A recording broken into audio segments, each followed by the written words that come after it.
Qadiani card استعمال تو کوئی اور کرتا ہے، مگر یہ فائدہ احمدیوں کو دے جاتا ہے۔ پہلے یہ کارڈ سیاستدان مولویوں کے ذریعے استعمال کرواتے تھے، مگر اب اس میں بڑے بڑے بظاہر پڑھے لکھے صحافی، یوٹیوبرز،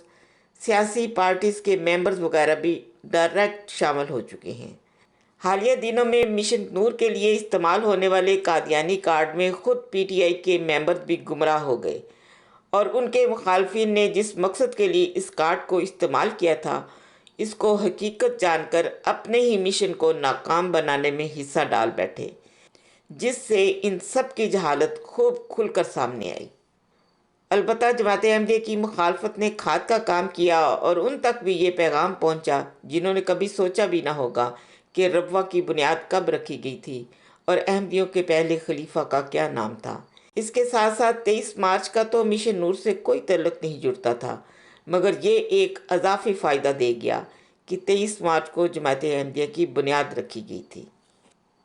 اگر ہم ماضی میں نظر دوڑائیں تو اس سے پہلے جس کارڈ نے اسی طرح تیزی سے سوشل میڈیا پر گردش کر کے ہماری تبلیغ میں بھرپور کام کیا، وہ 2020 میں چلایا گیا سوشل میڈیا پر خلیفہ کا ٹرینڈ تھا کہ ہمارے پیارے خلیفہ حضرت مرزا مسرور احمد اید اللہ تعالیٰ بنصر العزیز کے نام کے ساتھ لفظ خلیفہ اتروایا جائے۔ اس ٹرینڈ سے خلیفہ کے حوالے سے گوگل پر کی گئی سرچ سے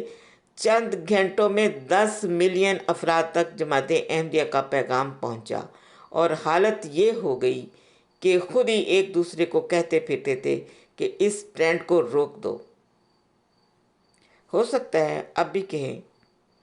کہیں یا نہ کہیں، بعض تو انہوں نے آنا نہیں، ان کے پاس اپنے آپ کو منوانے کے لیے ہے ہی کیا سوائے قادیانی کارڈ کے۔